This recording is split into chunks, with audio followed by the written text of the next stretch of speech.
Hey guys, it's SkillFire10 here, or whatever the fuck name you want to call me. I've got so many internet ID names right now, it's not even worth trying to fucking say them all. There's probably like 7 all in all. But welcome to a new playthrough, one that I said I'd be doing on my blog. If you even know that that exists, you probably don't. This is, as you've probably just seen from the title screen, this is Mirror's Edge. That old game from EA, DICE I think. Maybe from like 4 or 5 years ago. 3, 4, 5, I don't know. Something in that region. But I'm playing through this. I'm going to waffle, right? I'm going to waffle at the beginning. So if you don't want to hear the waffling, just skip ahead. I've got a lot to say, okay? A lot to say about this. Basically, I thought I'd do another playthrough because I finished AC3.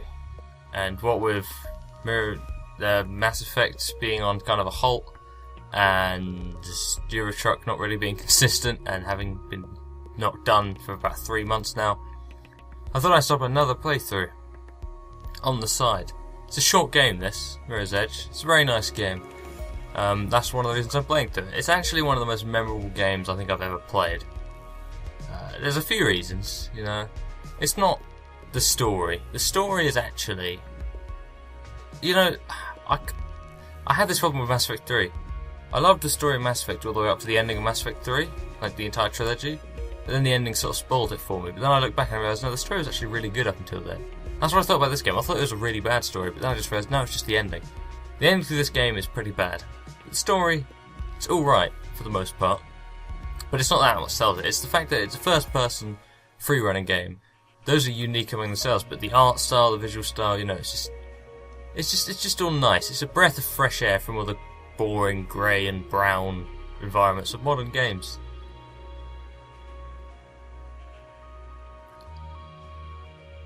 Now, I have played through this game before, so this isn't a blind playthrough at all. I mean, I've just been waffling about it, of course, you probably guessed. But I haven't played through it on consoles. Now, I'm going to show you this because I need to justify stuff. Basically, the 7th of March, I tried playing it, as I did the 6th of March. These are things I got, I think, for doing the first level and the second level, and this I got during the tutorial. And these I got back in 2010 and 2009, when I actually played it on consoles.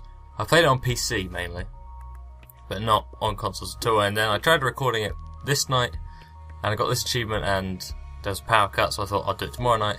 Tried recording it tomorrow night. The Elgato had a bit of a nervous breakdown and recorded a single frame with audio for like 45 minutes, so couldn't use it. So I'm coming back to do it again a few nights down the road. And I've got to restrict myself from doing a lot of stuff. There's a lot of stuff I've got to stop myself from talking about. Like, there's a lot of random crap that I strafed onto earlier when I tried to do this, like on Thursday maybe, Thursday, Friday, and I just thought I shouldn't be talking about this. It's just not professional at all. So I'm going to try and stay away from doing that. We're just going to try and focus on this amazing nostalgic adventure. I'm not sure you're allowed to call it nostalgic because it's like from the last 5 years. Brightness and contrast, we could turn the contrast up actually. Should we turn the contrast all the way up and play through it? Oh my god, that is amazing. I'm just checking the recording preview right now. Oh my god. No, we'll leave it high up just because we're fucking crazy like that. And you gotta love, I love contrast. I can't not deal with contrast. Master volume, music volume, dialogue volume. I think we're gonna have the dialogue. I hear you. Maybe if we had a better signal. Shush, Faith. The dialogue, the recording that I did do, I kind of realised how fucking loud everything else was compared to the dialogue. But there's no sort of SFX volume, I guess. Controls, we know that. The sensitivity is bad on this game, I have to say. We can't do hardest difficulty. Subtitles are on. That's good. It's all good. It's all saved from last time. And Extras Plus, downloadable content. What is this? Let's just have a look. I've never seen there's downloadable content for this. I played a non-Steam version. Or Origin, or whatever the hell Mirror's Edge was on. Just a disc. They have the actual game for £15. I got this for £2 actually. I bought it off of Amazon. Pure Time Trials for £7 just about. Downloaded the demo apparently. Picture pack for 85p. Trailers, oh god. Damn it EA, even back then. Achievements unlock always credits, yeah. So we'll stop fucking around with the menu now. The soundtrack also is another thing that I really like about this game. The soundtrack is one of the best I think I've ever seen in a modern game that's not set in a fantasy RPG realm. Or is... Well, actually, no, Skyrim is a fantasy RPG realm. Yeah, so it stands out then that way. And the art style of the cutscenes, you'll see, because there'll be an opening cutscene right about now. It's kind of unique. It had a mixed reception, I think, but I really like it. I think it lends the game a certain charm, and it works pretty well. Fortunately, there's not a lot of characterization other than maybe the main character. You can sort of piece together a backstory. You can sort of get a basic personality, and yeah. But other than that, I'm just in it for the parkour and the amazing bloom and city freedom and all that stuff. It's just a great game. It just, maybe not mechanically, maybe not story-wise, but it just feels like it stands out. It's like, what's it called? What's that fucking analogy? Oh no, it's not a needle in a haystack, because a needle in a haystack would probably hurt. You know, you're laying in hay and you get a needle in your neck. It's like a piece of hay in a needle stack. It's just better than everything else there. So let's just, apparently I've still got to say, oh yeah, I still had a save game from 2009 when I first came to record this all those nights ago. I guess this is the one that I left off on, but we're going to start a new game, because fuck that. Fuck living in the past. We can't do hard difficulty. I don't know why. I don't ever remember there being like, you have to play the game on the hardest difficulty, or normal difficulty to unlock the hardest one. But okay. I'll just let this cutscene play out, and then we can get straight into it. Once the city used to pulse with energy. Dirty and dangerous, but alive and wonderful. Now, it's something else. The changes came slowly at first. Most didn't realize, or didn't care, and accepted them. They chose a comfortable life. Some didn't. And those who refused to conform were pushed to the sidelines, criminalized. They became our clients. We call ourselves runners. We exist on the edge, between the gloss and the reality. The mirror's edge. We keep out of trouble, out of sight, and the cops don't bother us. Runners see the city in a different way. We see the flow. Rooftops become pathways and conduits, possibilities, and routes to escape. The flow is what keeps us running, keeps us alive.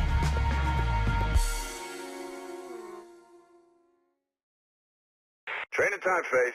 Yeah, I know you hate it, but that fall took you out of commission for a while. And now you're back, you gotta keep sharp, especially in this city. Check out these new training grounds, pretty slick, huh?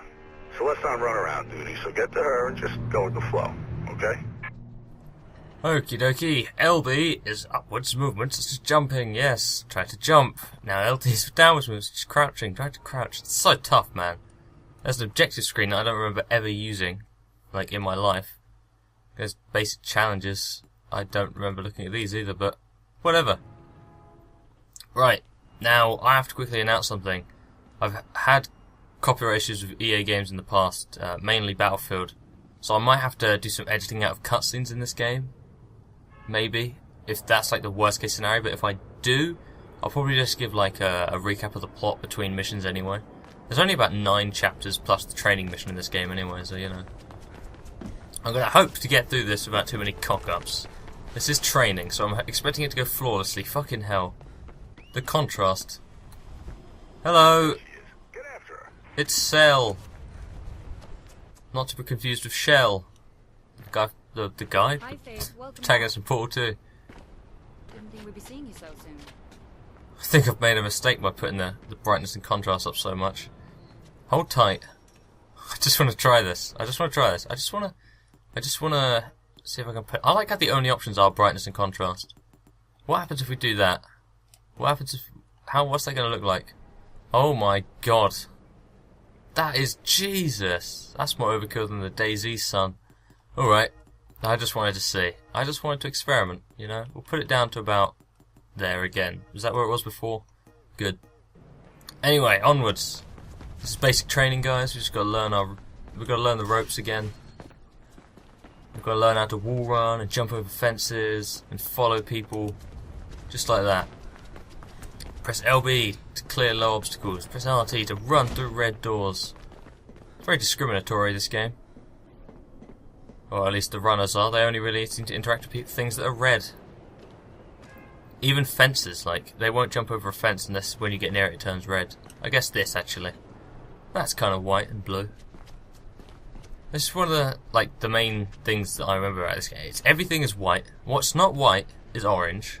What's not orange is blue. And what's not blue is glass. The only things that exist in this game that are red are, things that aren't actually red. Oh god. I knew I failed that. The moment I freaking let go. That's one of the things I always remember being a pet peeve. Jumping off of pipes doesn't work 100% of the time. In fact, I don't even know how, like, it determines whether or not it's going to work. Sometimes you put your arm out, sometimes you don't. Sometimes you jump regardless, sometimes you don't. Just like that. That wasn't a jump. Or at least it was a very weak one.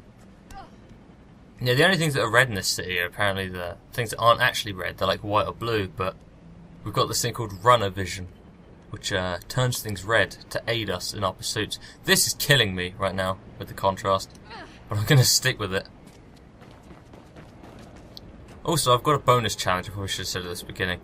There's an achievement I noticed when just flicking through the achievements. I never got the achievement list for this game because, well, I just... It was just like one of the games where you can just boot it up from the disc. Boot it up from the DVD and not have to worry about, you know, licensing or anything. It was already kind of EA's own thing. You just put it in and it would somehow know. I don't fucking know how it worked. I can't even remember really, but there was no achievement list or anything. Nothing like Steam or Origin. No Uplay achievements. No accomplishments or whatever they're called on Origin. It was just the game. And there's an achievement for getting through the entire game without shooting anyone, I think. Now that is a challenge, and I think I'm going to overtake it. No, I'm gonna try and do that. That's my challenge for this game. Get through without killing anyone. If I pull this off, then I don't know. I'm going to be playing through this game again, just to get like all the achievements and stuff. Like, off camera, obviously. Because on camera would be pretty boring. I'm just a completionist, you know? Mark wants me to run you through some sparring. You know how he is. You ready? I am Okay, come on. definitely ready. Now, this is the combat, guys. It's pretty standard. You press RT to punch. You can crouch and punch at the same time. You can jump and kick. And then you can do the slide kick. And that's about it. That's your Alright. repertoire. Let's run through some weapon disarms. You could do stuff like jumping off buildings and kicking, wall running and kicking. And then there's the disarms, which are pretty fucking annoying to pull off, if I'm honest. Remember God, I tell that you, bloom. isolate them.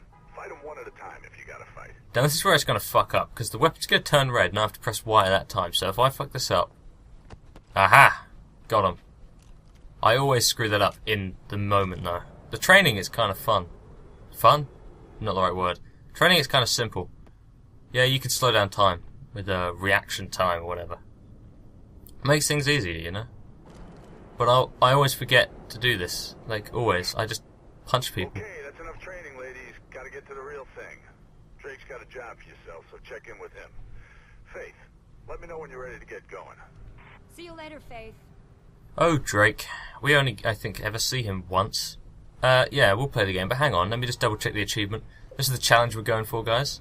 It's, I think it's like 50 or 80 G. It's, which one? Complete the game without shooting an enemy. Test of Faith, 80 G, we're going for that. We're going for the Test of Faith. That's what we're doing.